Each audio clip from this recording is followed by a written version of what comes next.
இப்போ உங்களோட ஒர்க் பண்ணவங்க எல்லாருமே வந்து டான்ஸ் கண்டினியூ பண்றாங்களா அப்படின்னா இல்ல.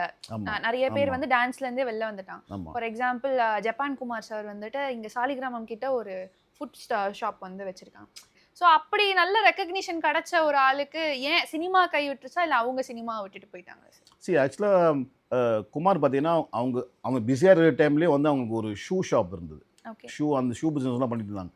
அவன் பிஸியா தான் இருக்கான். நிறைய மாசம் அவன் தான் அசிஸ்டன்ட்டா பண்ணியிருக்கான். ஸோ மேபி அவங்க வீட்ல சொல்லிட்டு ஓகே ஹோட்டல் ஒண்ணு போடலாம். ஏன்னா ஏற்கனவே அந்த பிசினஸ் பண்ற மைண்ட் அவங்க அப்பத்திலிருந்தே இருக்கு. மருத்துவம் முதல் பொறியியல் வரை உங்கள் கனவுகளுக்கு சரியான முகவரி Indira group of educational institutions. Call 9841385858.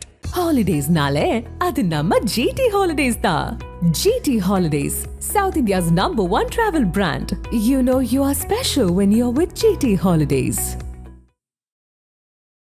உங்களோட ப்ரொஃபைல நான் பார்க்கும்போது சிம்ரன் மேமோட நிறைய போட்டோஸ் வந்து நான் பார்த்தேன். கண்டிப்பா. ஸோ சிம்ரன் மேமுக்கும் உங்களுக்கும் இருக்கக்கூடிய அந்த ஃப்ரெண்ட்ஷிப் எங்க இருந்து தொடங்கிச்சு சார்?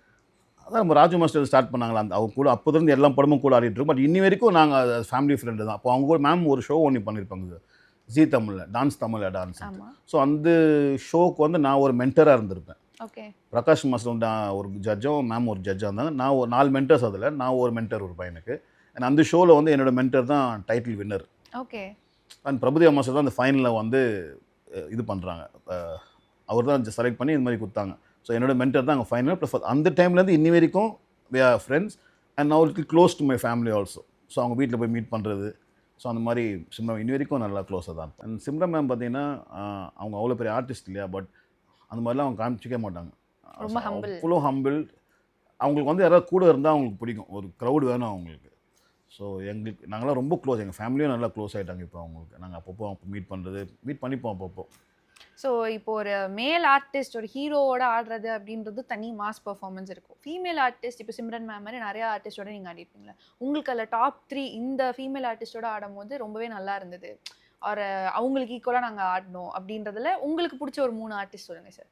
சிம்ரன் மேம் இருக்காங்க, ஸ்னேகா மேம் இருக்காங்க, ரோஜா மேம், குஷ்பு மேம். நீ சொல்லிட்டு போயிட்டே இருக்கலாமே. ஸோ இவங்களோடலாம் ஆடும்போது சூப்பராக ஆடுவாங்க. ஸோ என்னென்ன சாங்ஸ் சார் நீங்கள் ஆடிருக்கீங்க? எனக்கு ஏன்னா நிறைய சாங்ஸ்ல இருக்கு. ரோஜா மேம் நிறைய சாங் பண்ணியிருக்கோம். சிம்ரன் மேம் நிறைய சாங் பண்ணியிருக்கோம். ஸ்னேகா மேம் வந்து அந்த வசீகரா படத்தில் பண்ணியிருப்பேன். ஓகே. குஷ்ப மேமுக்கு வந்து சிங்கரவிலன் சாங் நான் தான் அசிஸ்டண்ட்டாக பண்ணியிருப்பேன். அந்த இன்னும் என்ன செய்ய போகிறார் ஒரு சாங் இருக்கணும், தமிழ் சோரம் அவங்களும். ஸோ அது நான் தான் அந்த சாங் அசிஸ்டன்ட் பண்ணேன். மாஸ்டர் பார்த்தீங்கன்னா ரகுராம் மாஸ்டர். இப்போ நீங்கள் இவ்வளோ ஒர்க்ஸ் தாண்டி இன்னைக்கு ஒரு பொசிஷன் வந்து சினிமாவில் வந்து இருக்கீங்க. இப்போ உங்களோட ஒர்க் பண்ணவங்க எல்லாருமே வந்து டான்ஸ் கண்டினியூ பண்ணுறாங்களா அப்படின்னா இல்லை. நிறைய பேர் வந்து டான்ஸ்ல இருந்தே வெளில வந்துட்டாங்க. For example Japan Kumar sir வந்துட்டு இங்கே சாலிகிராமம் கிட்ட ஒரு ஃபுட் ஷாப் வந்து வச்சிருக்காங்க. ஏன் இந்த மாதிரி ஒரு நல்ல, ஏன்னா அவரெல்லாம் நாங்கள் இந்த ஜும்பலக்கா சாங்லலாம் பார்த்துருக்கோம். நிறைய சாங்ஸ் ஜும்பலக்கா நிறைய சாங் பண்ணிருப்பாங்க. அது எங்களுக்கு நான் கரெக்டாக ஞாபகம் வருது. தனியா தெரியுமா வேற. எஸ், அந்த ஃபீச்சர்ஸே வந்து அவங்களுக்கு ஒரு ப்ளஸ் மாதிரி இருந்தது. ஸோ அப்படி நல்ல ரெகக்னிஷன் கிடைச்ச ஒரு ஆளுக்கு ஏன் சினிமா கை விட்டுருச்சா இல்லை அவங்க சினிமாவை விட்டுட்டு போயிட்டாங்க? ஆக்சுவலாக குமார் பார்த்தீங்கன்னா அவங்க பிஸியாக இருக்கிற டைம்லேயே வந்து அவங்களுக்கு ஒரு ஷூ ஷாப் இருந்தது. அந்த ஷூ பிஸ்னஸ்லாம் பண்ணிட்டு இருந்தாங்க. அவன் பிஸியாக தான் இருக்கான். நிறைய மாதம் அவன் தான் அசிஸ்டண்ட்டாக பண்ணியிருக்கான். ஸோ மேபி அவங்க வீட்டில் சொல்லிட்டு ஓகே ஹோட்டல் ஒன்று போடலாம். ஏன்னா ஏற்கனவே அந்த பிஸ்னஸ் பண்ணுற மைண்ட் அவங்க அப்பத்திலேருந்தே இருக்குது. ஓகே. நல்ல விஷயம் தானே. ஸோ அதுலனா இது ஏதாவது ஒன்று நம்மளுக்கு தேவை இல்லையா? பட் இதெல்லாம் தாண்டி இப்போ ஒரு டான்ஸராக ஒருத்தங்க சினிமா இண்டஸ்ட்ரிக்குள்ளே வராங்க அப்படின்னா என்ன மாதிரியான சேலஞ்சஸ் அவங்களாம் கோ த்ரூ பண்ண வேண்டியது இருக்கும்? இல்லை, இப்போ எனக்கு தெரிஞ்சு நிறைய டான்ஸஸ்க்கு வந்து இப்போது வேலைலாம் ரொம்ப கம்மி. வேலைலாம் இல்லை. எனக்கு தெரிஞ்சு என் ஃப்ரெண்ட்ஸ் சர்க்கிள்லேயே நிறைய பேர் வந்து இப்போது இப்போ என் கூட ஆடின சில பசங்களாம் பார்த்தீங்கன்னா ஸ்விக்கியில் இருக்காங்க, ஆட்டோ ஓட்டுறாங்க. கொஞ்சம் கஷ்டமாக தான் இருக்கும். ஏன்னா இப்போ வேலை கம்மியாயிடுச்சு. அப்போது நீங்கள் பார்த்தீங்கன்னா எல்லா லாங்குவேஜில் நாங்கள் தான் போவோம். சென்னையிலேருந்து எல்லா லாங்குவேஜ்லேயும் ஆடும். செம்ம பிஸி டான்ஸஸ்னால் சென்னை தான் டான்ஸர்ஸ் ஃபைட்டர்ஸ் எல்லாம் இங்கே தான் போவாங்க. பட் இப்போது நீங்கள் பார்த்தீங்கன்னா எல்லா ஸ்டேட்லேயும் யூனியன் இருக்குது, டான்ஸர்ஸ் இருக்காங்க, ஃபைட்டர்ஸ் இருக்காங்க. ஸோ எங்களால் அங்கே போய் ஒர்க் பண்ண முடியல. இப்போது எதையாவது ஒரு பெரிய படம் வந்ததுன்னா, ஒரு பெரிய ஹீரோ படம்னா ஒரு பெரிய குரூப் இருக்கும். அப்போது அந்த டான்ஸர்ஸ் யூஸ் பண்ணுவாங்க. பட் மற்ற நாள் என்ன பண்ணுவாங்க, அவங்க ஃபேமிலின்னு ஒன்று இருக்குது இல்லையா. ஸோ ஒரு 3 மாதத்துக்கு ஒரு சாங் வந்தால் வச்சு எப்படி அவங்க இது பண்ணுவாங்க. ரெண்ட் கட்டணும், பசங்களை பார்த்துக்கணும், வீட்டை பார்த்துக்கணும், நிறைய செலவு இருக்குல்ல. ஸோ அவங்க கஷ்டத்துக்கு அவங்க ஏதோ ஒரு வேலை பண்ணிட்டு தான் இருக்காங்க. ஸோ இதில் முக்கியமாக பார்த்தோன்னா ராஜு மாஸ்டர் வந்து ஒரு கட்டத்துக்கு அப்புறம் வந்து அவர் வேற படங்கள் டைரக்ஷன் அந்த சைடு அப்படியே அவர் போயிட்டாரு. ஸோ அவர் போனதுக்கு அப்புறம் இந்த குரூப், இந்த டான்சிங் கமிட்டி இதெல்லாம் வந்து லெஃப்ட் அவுட் ஆன மாதிரி ஃபீல் பண்ணீங்களா? ஆமாம். இப்போது அவர் இருக்கும்போது அது வேறு ஸ்டைலில் இருந்தது. இப்போது பேட்டர்னே டோட்டலாக மாறிடுச்சு எல்லாமே. ஸோ அவர் போனதுக்கப்புறம் அதே பேட்டர்ன் வந்து டான்ஸ்க்கு இல்லை மாறிடுச்சு. இப்போ நீங்கள் ஆக்சுவலாக இப்போ அது ட்ரெண்டு தான், அந்த ஊக் ஸ்டெப்னு ஒன்று பண்ணுறாங்க இல்லையா. ஆனால் இப்போ எல்லாருக்குமே அதானே எதிர்பார்க்குறாங்க. பெரியவங்களாக இருக்கட்டும் சின்னவங்களாக இருக்கட்டும், ஏதாவது ஒரு சின்ன ஊக் ஸ்டெப் போட்டிங்கன்னா அது இப்போ அதை போட்டு ரீல்ஸ் போட்டு ஹிட் ஆகிடுது. ஸோ அந்த காலத்துக்கு ஏற்ற மாதிரி தான் எல்லாம் சேஞ்ச் ஆகணும் இல்லையா. ஸோ இப்போ வந்து ஊக் ஸ்டெப் தான். இப்போ நாங்கள் பண்ணும்போதே வந்து கேட்பாங்க, மாஸ்டர் ஏதாவது ஒரு சின்னதாக லைட்டாக ஒரு ஊக் ஸ்டெப் ஒன்று போடணும். ஸோ அதுதான் இப்போ ஒரு ட்ரெண்டில் இருக்குது இப்போ. ஸோ நீங்கள் 90s கிட்ஸ் 90ஸ்ல இருந்த பாடல்கள் எல்லாத்துலேயும் நீங்கள் இருந்ததுனால ஒரு பெரிய இமேஜாகவே நிறைய பேருக்கு வந்திருக்கீங்க. ஸோ இந்த வகையில் வந்து நீங்கள் ஒர்க் பண்ண சில பாடல்கள் வந்து நான் பேர் சொல்கிறேன், அதில் உங்களோட எக்ஸ்பீரியன்ஸ் எப்படி இருந்தது அப்படின்றது ஒரு 2 to 3 லைன்ஸ் நீங்கள் sure, no problem. So first வந்து நீங்கள் லாஸ்ட்டாக நடித்த நம்மளோட ஜனநாயகன்லேருந்து எடுத்துக்கலாம். ஜனநாயகனில் டான்ஸ் ஆடி இருக்கீங்க, ஃபைட் சீக்வன்ஸும் பண்ணியிருக்கீங்க. இது எப்படி இருந்தது, இந்த எக்ஸ்பீரியன்ஸ் எப்படி இருந்தது? அந்த சாங்கில் பார்த்தீங்கன்னா ஆக்சுவலாக நாங்கள் இந்த கொடைக்கானலில் தான் ஷூட் பண்ணாங்க. அது ஒரே நாள் தான் நாங்கள் போனோம். ஆக்சுவலாக நாங்கள் அவர் கூடிய இருப்போம் இல்லை அந்த சீக்வன்ஸில். ஸோ அந்த சீக்வன்ஸில் அவர் அங்கே உட்காந்துருப்பார், இவங்க ஆடிட்டு இருப்பாங்க.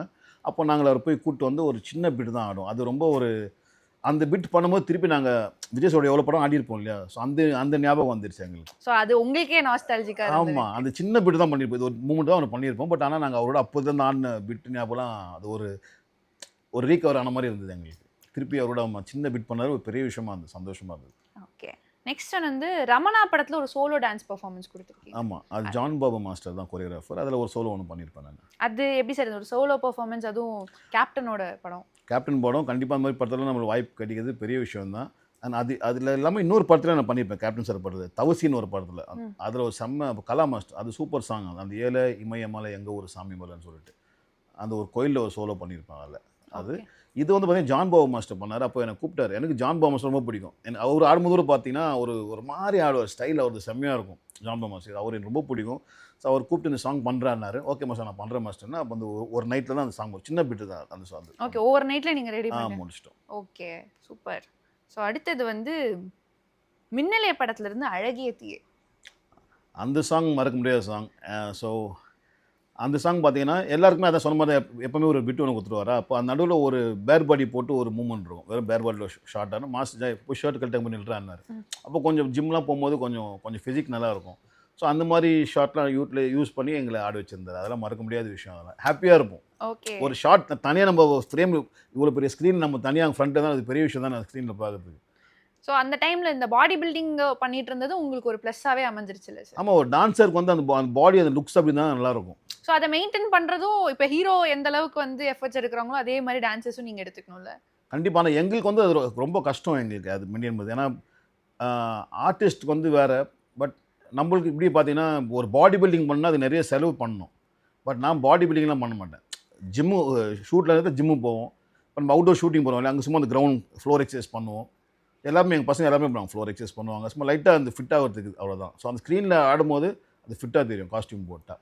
ஸோ அந்த பாடியை மெயின்டைன் பண்ணிக்கிறதுக்குன்னு சில விஷயங்கள் நீங்கள் ப்ராக்டிஸ் இருக்குது. பண்ணலாம். ஓகே, அடுத்தது வந்துட்டு மேக்ரீனா பாட்டு. மேக்ரீனா நான் வந்து என்ஜாய் பண்ணி பாட்டு அது. ஏன்னா சாங் செம்ம சாங், நல்லா அப்படியே சொல்லலாம். மாஸ்டர் அப்படியே அந்த ஊக் ஸ்டெப்லாம் போட்டார். ஏன்னா இந்த ஸ்டெப்லாம் அந்த மாதிரி ஊக் ஸ்டெப் மாதிரி தான். அந்த சாங் போட்டிங்கன்னா அந்த ஸ்டெப்பில் வரும். அதெல்லாம் ஜாலியாக என்ஜாய் பண்ணி. அண்ட் சில்பா ஷெட்டி மேம் இருக்காங்களா, அவங்க நடந்தாலே ஒரு ஸ்டைலாக இருக்கும் அவங்க பண்ணும்போது பார்க்குறது. என்ஜாய் பண்ணி பண்ணுது. ஸோ எங்களுக்குலாம் வீடியோவில் பார்க்குறதுக்கே எங்களுக்கு குஷியாக இருக்கும், நீங்கள் லைவ்ல வந்து எக்ஸ்பீரியன்ஸ் பண்ணி. அண்ட் விஜய் சார் பக்கத்தில் ஆடுறாருல. ஸோ நாங்கள் எல்லாருமே 10 பேரும் போட்டி போட்டு தான் ஆடுவோம். எங்களுக்கு ஒரு வாய்ப்பு விஜய் சாருக்கு இந்த ஜனநாயகன் ஆடியோ லான்ச் ஒன்று இருந்தது இல்லையா. ஆமாம், அதில் எங்களுக்கு ஒரு வாய்ப்பு வச்சு மறக்க முடியாத ஒரு விஷயம் அந்த எல்லா டான்ஸஸும் சேர்ந்து வந்து. ஸோ திருப்பி நாங்களாம் டான்ஸர் மாதிரி இருந்தோம் எல்லா மாஸ்டர்ஸும். ஏன்னா அதில் பார்த்தீங்கன்னா சாண்டி மாஸ்டர் தான், சாண்டி பேர் தான் அந்த கோரியோகிராஃபி. அண்ட் பிரபு மாஸ்டர் ஒண்டி தான் அதில் பர்ஃபார்ம் பண்ணுற மாதிரி இருந்தது. அப்போ பிரபு மாஸ்டர் சொன்னா சரி நம்ம இவ்வளோ மாஸ்டர்ஸ்லாம் கூட ஒர்க் பண்ணியிருக்காங்க இல்லையா. ஸோ இவங்கெல்லாம் கூப்பிட்டு போகலாமே, ஒரு சாங் அவங்க வந்து ஆட்டம் நல்லாயிருக்கும். சரி ஓகே, அவங்க ஒத்துக்கிட்டாங்க. நாங்கள் அதே மாதிரி போனோம், ரிஹர்சல் பண்ணோம். அண்ட் எல்லோரும் ஆடும்போது அன்றைக்கி ரிஹர்சல் பார்க்கும்போது விஜய் சார் அதே மாதிரி தான் நான் எங்கேயோ பார்த்துட்ருக்கேன் லிஃப்டாண்ட. அவர் அப்போ தான் வந்தார் ஊர்லேருந்து, வந்துட்டு எங்கேயோ வெளியே அந்த செட்டுக்கு தான் போகிறாங்க நினைக்கிறேன். அவர் அங்கேருந்து வந்துட்டு கட்டி போச்சுட்டு Johnny very happy to see and thank you for coming here ன்னு சொல்லிட்டு எல்லாருமே எங்கிட்ட சொல்லிட்டு போகிறார். அவர் சொல்ல வேண்டிய அவசியம் இல்லை இல்லையா. அது எவ்வளோ பெரிய விஷயம். அவர் அப்படியே போயிருந்துருக்கலாம். நான் கூட அவர் நான் எங்கேயும் பேசிகிட்டு இருக்கேன். அன்றைக்கி எனக்கு ஒர்க் இல்லை. ஸோ நாங்கள் ஃப்ரெண்ட்ஸோட கொஞ்சம் வெளியே போகலான்ட்டு பேசிகிட்டு இருக்கோம். அப்போ வந்து அவரே அங்கே வந்து பேசிட்டு போனார். அண்ட் எல்லாருமே அவர் இண்டிவிஜுவலாக தேங்க் பண்ணார். ஷோ முடிஞ்சதுக்கப்புறம் எல்லா மாஸ்டர்ஸ் நேமை சொல்லி அவர் தேங்க் பண்ணார். அது ரொம்ப பெரிய ஒரு விஷயம் அது. ஸோ இது வந்து ஒரு குட்டி ரீயூனியன் மாதிரி நடந்திருக்குல்ல. சீரியஸாக நாங்களாம் டான்ஸர் மாதிரி தான் அங்கே போய் ஆடிட்டு வந்தோம். அது ஒரு செம்ம எக்ஸ்பீரியன்ஸ் அது எங்களுக்கு எல்லாருக்குமே. அடுத்தது வந்து சலோமியா பாட்டு. சலோமியா சாங் வந்து சிக்னேச்சர் சாங். சிக்னேச்சர் தான். அது இன்னி வரைக்கும் அந்த சாங் வந்து பெரிய ஸ்டோரியே இருக்கும். ஆக்சுவலாக அதே படம் பண்ணும்போது ஃபஸ்ட்டு ஒரு சாங் ஒன்று ஷூட் பண்ணோம். அந்த கொத்தால் சேவடி லேடின்னு ஒரு சாங் அதே படத்தில் தான். அது செம்ம ஃபோக் சாங். அது ராம்ஜி மாஸ்டர் தான் சோலோ பண்ணுறாங்க. அப்போ நான் ராஜ் மாஸ்டர் போய் சொல்கிறேன், மாஸ்டர் நான் அசிஸ்டண்ட்டாக பண்ணல, நான் குரூப்பில் அடிக்கிறேன் மாஸ்டர், நான் எனக்கு பெர்ஃபார்ம் பண்ண தான் மாஸ்டர் நல்லா பிடிக்கும், எனக்கு அந்த சாங் நல்லா ஃபோக் சாங், நீ போய் அசிஸ்டண்ட்டாக பண்ணுற போய் ஆடுறேன்னாரு. எனக்கு ஒரு 4 days ஒரு இன்ட்ரெஸ்ட் இல்லாமல் தான் பண்ணிட்டு இருந்தேன். இன்ட்ரெஸ்ட் மீன் மாஸ்டர் சொல்கிற மூமெண்ட்டாக வந்து இவருக்கு ராம்ஜி மாஸ்டர் ஆடி காமிச்சிடும் எல்லாம் பண்ணுறோம். பட் ஒரு 4 நாள் எப்படா அந்த ஒன் டே வந்துட்டு அந்த எப்படா அந்த ஒரு நாள் முடியும் ஒரு இன்ட்ரெஸ்ட் இல்லாமல் தான் ஒர்க் பண்ணிட்டு இருந்தேன். சாங் முடிஞ்சிச்சு. அப்புறம் ஒரு 1 week கழிச்சு கோவாவுக்கு போகிறோம். கோவாவுக்கு போய் ஃபஸ்ட்டு அந்த கிட்டார் ஷாட் ஒன்று கொடுத்தாங்க எனக்கு. ஸோ அந்த கிட்டார் ஷாட் கொடுத்தது அப்புறம் இன்னொரு ஷாட்டு நான் பிரசாந்த்ஜி கரண் சார் இருப்பாங்க. பிரசாந்த்ஜிட்டு ஒன்று பண்ணுவேன், கரண் சார் ஒன்று பண்ணுவேன். ஸோ 2-3 ஷாட் பண்ணது அப்புறம் என்னை கூப்பிட்டாரு. அன்றைக்கி நீ இந்த சாங்கில் குரூப் ஆடியிருந்தேன்னா வச்சுக்கேன், இந்த சாங்கில் இந்த சோலோ பெட்டில் ஒன்று வந்திருக்காது. ஓகே. ஸோ அவர் அதான் சொன்னேன் பார்த்தீங்கன்னா, அவர் மாஸ்டருக்கு தெரியும் யாருக்கு என்ன கொடுத்தா என்ன கொடுக்கணுன்றது. அன்றைக்கி நான் சோலோ ஆடிட்டுனா இன்றைக்கி நான் சலோமையிலே கிடையாது. ஸோ அந்த சோலோ நான் இது வேணாம், நான் இதெல்லாம் பண்ணுவேன்னு, பட் அது வேணாம் நீ போய் இதை பண்ணுறான்னாரு. பண்ணதப்போ இந்த சலோமியா வந்து இன்னி வரைக்கும் எங்கே போனாலும் எந்த ஃபங்க்ஷன் போனாலும் இந்த சலோமியா சாங் தான் போடுவாங்க. நானே கேட்பேன், கொஞ்சம் வேறு சாங் போடும்போது இல்லை மாதம் எங்கள் சலோமியா சாங் தான் அதான் போட்டு விடுவாங்க. ஓகே. ஸோ இந்த சாங்ல வந்து 2 ப்ராமினென்ட் ஹீரோஸ் அந்த டைம்ல கண்டிப்பாக பிரசாந்த் சார் இருந்தாரு, கரண் சார் இருந்தாங்க. ஸோ இவங்களோட ஒர்க் பண்ணுறது எப்படி சார்? ஆக்சுவலாக அவங்க 2 பேரும் நான் தேங்க் பண்ணி ஆகணும். ஏன்னா அந்த டைமில் பார்த்தீங்கன்னா அவ்வளோ பெரிய ஸ்டார்ஸ் அவங்க 2 பேரும். மாஸ்டர் எதுக்கு எங்களுக்கு ஒரு மூமெண்ட்டை கொடுத்து அவங்க கூட பண்ண சில பேர் யோசிப்பாங்கள்ல, அவங்க 2 பேரும் அதில் இருக்காங்க. அப்போ எனக்கு ஒரு பிட்டு நோம்பலுக்கு ஒரு பிட்டு, பட் அதை பற்றி அவங்க கவலைப்படல. அவங்க அதை என்ஜாய் பண்ணி ஹாப்பியாக ஜாலியாக பண்ணாங்க. அதெல்லாம் யாருமே எதுவுமே சொல்லல, எதுவுமே அந்த மூஞ்சியெல்லாம் ஒருத்தி வச்சுட்டு ஹாப்பியாக அதை பண்ணாங்க. அந்த மாதிரி ஆர்டிஸ்ட்லாம் கருதி கொடுத்து வச்சிருக்கோம். ஸோ பிரசாந்த் சார் வந்து ஒரு ப்ரொஃபஷனல் டான்ஸர்ஸ். கண்டிப்பாக. ஸோ இந்த மாதிரி ப்ரொஃபஷனலாக டான்ஸிங் கற்றுக்கிட்டவங்க கூட ஆடும்போது எப்படி நீங்கள் இன்னும் ஃபீல் பண்ணுவீங்க? அதான் சொல்லணும், அந்த போட்டி தான். இப்போ பிரசாந்த் டான்ஸ் ஆகட்டும், ஃபைட்டாக இருக்கட்டும், ஸ்கேட்டிங் எல்லாமே பண்ணுவார் அவர். அண்ட் ஸ்பாட்டில் வந்து பயங்கரம் அட்லட், இப்போ ஜாலியாக இருப்பார். எல்லாருமே வெறுப்பேது கிண்டில் வச்சு அந்த மாதிரி தான் இருப்பார் அவர் பிரசாந்த். ஸோ இப்போ கரண் சார் எடுத்துக்கிட்டோம் அப்படின்னா, கரண் சார் வந்து நிறைய படத்துல வந்து நம்ம சூப்பர் ஆர்டிஸ்ட்ங்க. ஆனா ஒரு ஐ திங்க் உண்மையாவே வந்து ரொம்ப அண்டர் ரேட்டடான ஆர்டிஸ்ட். எங்க போனாரு, நீங்க மிஸ் பண்றீங்களா சார்? வந்து நம்மளால பார்க்கவே முடியல. அவர் என்ன கேரக்டர் பண்ணாலும் அதில் உள்ள அப்படியே போயிடுவார். செம்ம ஆர்டிஸ்ட் அவர். எங்க சார் போனார்? சினிமாவில் வந்து கரண் சாரை பார்க்கவே முடியலையே. இல்லை எல்லாருக்குமே அதுதானே, எங்கே போயிருக்கான்னு யாருக்குமே தெரில. ஸோ பட் ஆனால் கண்டிப்பாக சினிமா விட்டு அவரால் போக முடியாது. பட் மேபி திருப்பி வருவாங்க. பட் ரொம்பவே கிளாசிக்கான படங்கள். சூப்பர் ஆர்டிஸ்ட் அவர். என்ன பெர்ஃபார்மன்ஸ் பண்ணாலும் அவர் அப்படியே ரியலாக பண்ணுவார், நல்லா பெர்ஃபார்ம் பண்ணுவார் சார். ஸோ நெக்ஸ்ட் சாங் வந்து துல்லாத மனம் துள்ளும்ல வந்து நீங்கள் விஜய் சாரோட ஒரு சாங் வந்து நடிச்சிருந்தீங்க. அது எப்படி சார் இருந்தது? அந்த சாங் பார்த்தீங்கன்னா, அந்த சாங் ஷூட் போயிட்டே இருக்குது. அந்த சாங் பார்த்தீங்கன்னா டான்ஸ்லாம் அவ்வளோ இருக்காது, எல்லாம் அந்த ஷார்ட் பியூட்டி தான். அந்த சாங் மாஸ்டர் சூப்பராக எடுத்திருப்பார். வெறும் வாக்கில் சின்ன சின்ன மூமெண்ட் தான் பண்ணியிருப்போம். அதில் ஒரு பாசிங், ஒரு அவுட்டின், அந்த மாதிரி. அந்த சாங்கில் பார்க்க ஒரு சின்ன பிஜிஎம் மாதிரி வரும். அப்போ பார்த்தீங்கன்னா ஃபுல்லாக அந்த ரோட் டெப்த் அப்படியே இருக்கும். நான் ஒரு எஜ்ஜில் பேர் பாடி, பிளாக் பேண்ட்டு, ஒரு ட்ரம் செட் இருக்கும், நின்று அந்த ட்ரம்ஸ் வச்சுட்டு இருப்பேன். இந்த ஹெட்ஜ் ஆஃப் த ரோட்டில் பார்த்தீங்கன்னா விஜய் சார் அதே மாதிரி பிளாக் டிஷர்ட், பிளாக் பேண்ட், நான் ட்ரம்ஸ் வச்சுருப்பேன், அவர் ஆட்டிகிட்டு இருப்பார். ஸோ அந்த மாதிரி ஃப்ரேம்லாம் பார்க்கும்போது அந்த வாய்ப்புலாம் கிடைக்காது. ஸோ அந்த மாதிரிலாம் கிடைக்க நினைக்கும் போது கண்டிப்பாக என் குருவுக்கு நான் தேங்க் பண்ணி ஆகணும். ஸோ அதெல்லாம் நிறைய பேர் அதை பார்த்து அந்த மாதிரி தான் அவருக்கு தெரியும் என்ன பண்ணணும்னு யாருக்குன்றது. ஸோ அந்த மாதிரி ஷார்ட்லாம் கிடைக்கும்போது கண்டிப்பாக பெரிய விஷயம் இல்லையா. அவர் பெரிய ஸ்க்ரீனில் நானும் விஜய் சார் மட்டும்தான். அவர் அங்கே ஆடுவார், நாங்கள் ட்ரம்ஸ் வச்சுட்டு இருப்பேன். ஸோ இப்போ இவ்வளோ பாடல்கள், இதை விட நிறைய பாடல்கள், இப்போ நான் மென்ஷன் பண்ணாத நிறைய பாடல்கள்லையுமே நீங்கள் வந்து ப்ராமினெண்ட்டாக ஆடிருக்கீங்க, நிறைய ஆர்டிஸ்டோட ஒர்க் பண்ணியிருக்கீங்க. அண்ட் நீங்கள் சொன்ன மாதிரி நிறைய பேருக்கு தேங்க்ஸும் கூட சொல்லியிருக்கீங்க. இதெல்லாம் தாண்டி இன்னைக்கு வந்து சினிமா வந்து அப்படியே கம்ப்ளீட்டாக வேறு மாதிரி மாறிடுச்சு. 90ஸ்க்கும் இப்போ இருக்க ஃபிலிம்ஸோட பேக்ரவுண்டுமே கம்ப்ளீட்டாக வேறு மாதிரி இருக்குது. இன்றைக்கி இருக்கக்கூடிய டான்ஸர்ஸ்க்கு இருக்கக்கூடிய பிரச்சனைனா என்ன சார்? அதான் வேலை இல்லையே சரியா, அதுதான் மெயின் பிரச்சனை அவங்களுக்கு. இது வந்து சினிமாவில் வந்து அந்த அளவுக்கு பாடல்கள் இல்லை அப்படின்றதா, இல்லை நிறைய டான்சர்ஸ் வந்து இண்டஸ்ட்ரிக்கு வந்து இல்லை. சப்போஸ் சினிமாவில் இப்போது பாட்டு இருந்தால் கூட அவங்க டான்சர்ஸ் கம்மியாக தான் பண்ணுறாங்க, கம்மியாக டான்சர்ஸ் தான் பண்ணிகிட்டு இருக்காங்க. அதான் சொன்னேன், பெரிய பட்ஜெட் படம்னா ஸோ டான்சர்ஸ்க்கு ஒர்க் இருக்கும், அது எப்போயாச்சும் தான் வருது. பட் மற்ற நாளில் என்ன பண்ணுவாங்க, கஷ்டம் சார். நான் நிறைய புது டான்சர்ஸ் என்ன பண்ணுவாங்கன்னா, இந்த மாதிரி யூனியனில் ஜாயின் பண்ணி மாஸ்டர் டான்ஸராக ஆகலான்னு நான் நிறைய பேருக்கு அப்பயே சொன்னது அதுதான் சொன்னேன். இப்போது ஒர்க் ரொம்ப கம்மியாகிடுச்சு இல்லையா. ஸோ நம்ம வந்து ஒரு இவ்வளோ அமௌண்ட், சில பேர் ஒரு அமௌண்ட் நான் 4.5 lakhs வாங்கி நம்ம கொடுக்கணும். அதை வாங்கி நம்மளுக்கு வேலை கிடச்சிடுச்சுன்னா ஓகே. நம்ம அந்த வேலை கட்டினா வாங்கின கடத்துக்கு நம்ம வட்டி கட்டணும். அது அப்படியே போயிட்டே இருக்கும். ஸோ அந்த 4.5 லட்ச ரூபா நீங்கள் என்ன பண்ணீங்கன்னா, நீங்கள் ஒரு சின்ன டான்ஸ் கிளாஸ் சொல்லுவீங்களேன், அந்த மாதிரி 2-3 வச்சுருக்காங்க, 2-3 பசங்க வச்சுருக்காங்க. ஓகே, வச்சுட்டு இப்போ சூப்பராக இருக்காங்க. ஆனால் நீங்கள் சொன்னது ரொம்ப நல்ல தேங்க்ஸ்ண்ணா. இப்போ நான் 1-2 கிளாஸ் வச்சுருக்கேன், இவ்வளோ ஸ்டூடெண்ட்ஸ் எங்கிட்ட இருக்காங்க, இப்போ நல்லா இருக்கேன்னா. ஸோ உனக்கு அது நீயே ஒரு மாஸ்டராக இருக்க, உனக்கு இப்போ ஒரு கிளாஸ் 2 கிளாஸ் ஆயிடுச்சு இல்லையா உனக்கு. ஸோ உனக்கு ஒரு டெய்லி ஒரு மந்த்லி இன்கம் ஒன்று வருது, 2 கிளாஸ் இன்கம் வருது, ஹாப்பியாக இருக்க. வண்டி வச்சுருக்க எல்லாம் பண்ணுறேன். ஸோ அவங்க ரொம்ப ஹாப்பியாக இருக்காங்க. ஆமாம், நிறைய பேர் அப்படி தான் சொல்லியிருக்கேன். அப்படி தான் பண்ணுறாங்க சில பேர். ஸோ டான்ஸ் அப்படின்ற ஒரு விஷயத்த சினிமா மட்டும் நம்பி வரதை விட்டுட்டு இந்த மாதிரி ஆமாம், டான்சர்ஸ்க்குலாம் இப்போ பீக் பார்த்தீங்கன்னா அந்த 90s தாங்க. எவ்வளோ எல்லாம் நிறைய மாஸ்டர்ஸ் இருப்பாங்க. எல்லா மாஸ்டர்ஸ் பிஸியாக ஒர்க் பண்ணிட்டு இருப்பாங்க. எல்லா லாங்குவேஜ் ஒர்க் பண்ணுறாங்க. அதுதான் அந்த பீக். இப்போது ரொம்ப கம்மி, ரொம்பவே கம்மியாயிடுச்சு. ஸோ அதனால சினிமா மட்டும் நம்பி இல்லாமல் அவங்களுக்குன்னு தனியாகவும் ஒரு விஷயம் ஏதாவது ஒரு விஷயம் இருக்கணும். இப்போ நீங்கள் வந்து நிறைய பாடல்கள்ல இருந்ததுனால நான் கேட்குறேன், இருக்கிறதுலே ஹையஸ்ட்டாக ரெகக்னேஷன் கொடுத்த ஒரு பாடல்னா எது சார் சொல்லுங்க? அதான் சலோமியா சாங் தான். சலோமியா சாங். இதுக்கு அடுத்து இன்னும் 2 சொல்லுங்களேன். ஏன்னா சலோமியா அப்படின்றது எங்கள் எல்லாருக்குமே தெரியும். அப்புறம் அந்த பழைய ஒன்னார்பேட்டை உன்னத்தான் நினைக்கல, ஆமா. உன்னத்தான் நினைக்கையில் மோகன் பிரதர் தான் டைரக்டர். ஸோ அந்த சாங் அதுவும் அந்த ஜெயில் சீக்வன்ஸ் தான் அது. அதுவும் ஒரே நாளில் முடிச்ச சாங் தான். 9:30 10 ஆரம்பிச்சு அந்த 5:30 அந்த சாங் முடித்தோம். அந்த சாங் நல்லா ரீச் ஆயிடுச்சு. சார் அடுத்ததாக வந்து ஒரு சின்ன செக்மெண்ட் வச்சிருக்கேன் சார், திஸ் ஆர் தட். இப்போ நீங்கள் ஆடின பாடல்கள் வந்து நான் சொல்ல போகிறேன். இதில் நீங்கள் வந்து திஸ் ஆர் தட் ஏதாவது ஒன்று தான் சூஸ் பண்ணணும். ஓகே. ஸோ ஃபர்ஸ்ட் ஒன் வந்து மேஜிக் ஆர் ஏழை இமயமலை. மேஜிக். ஓகே. மேஜிக் ஆர் நிலவை கொண்டு வா. நிலவை கொண்டு வா. நிலவை கொண்டு வா ஆர் கொஞ்ச நாள் பொறுத்தலைவா. கொஞ்ச நாள் பொறுத்தலைவா. கொஞ்ச நாள் பொறுத்தலைவா ஒரு முக்காப்லா. முகாபுலா ஒரு அழகிய தீயே. அழகிய தீயே ஆர் ஒரு தடவை சொல்வாயா. அழகிய தீயே ஆர் உன்னைத்தான் நினைக்கையிலே.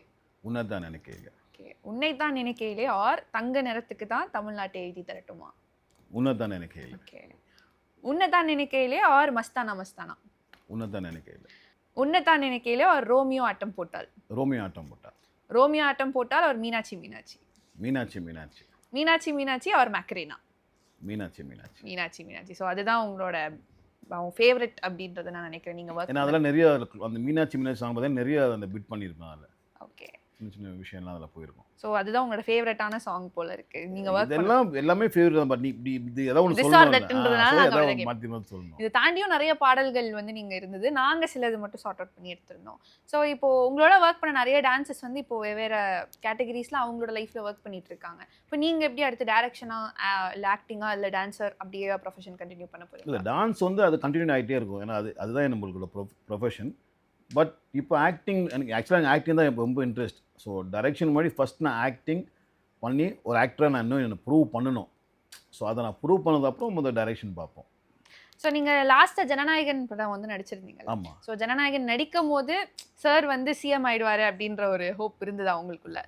பண்ணும்போதே அந்த கையிலலாம் அந்த போட்டிருப்பார்ல தளபதின்னு ஒரு டேட்டோலாம் இருக்கணும். அதெல்லாம் பார்க்கும்போது கொஞ்சம் வந்து மீட் பண்ணுவாங்க சார். ஸோ கண்டிப்பாக ஒரு சார் கண்டிப்பாக வந்துடுவார்னு தான் அப்போ இருந்து தோணுச்சு. அண்ட் அதே மாதிரி வந்துட்டார். ஸோ ஆஸ் அ ஆக்டராக அவர் வந்து ஹையஸ்ட் பெய்ட் ஆர்டிஸ்ட் அவர் தான். ஸோ அந்த லைஃப்லாம் விட்டுட்டு இப்போ இதுக்கு வந்திருக்காருன்னா கண்டிப்பாக நம்ம மக்களுக்கு ஒரு நல்லது பண்ணணும் தான் வந்திருக்காரு. ஸோ இவ்வளோ வருஷமாக நம்மளை என்டர்டெயின் பண்ணி ஆயிடுச்சு. ஸோ இனிமேல் வந்து அவர் நம்மளுக்காக தான் வந்திருக்காரு. ஸோ நம்ம என்ன பண்ணால் அவர் கொஞ்சம் டைம் கொடுக்கணும். அவர் விஷயங்களை எல்லா விஷயங்களும் பண்ணிட்டு தான் இருக்கார், மக்களுக்கு பண்ணிட்டு தான் இருக்கார். ஸோ கண்டிப்பாக இது வந்து ஒரு மாற்றம் தான். எல்லாருமே அமைதியாக வெயிட் பண்ணுங்கள்.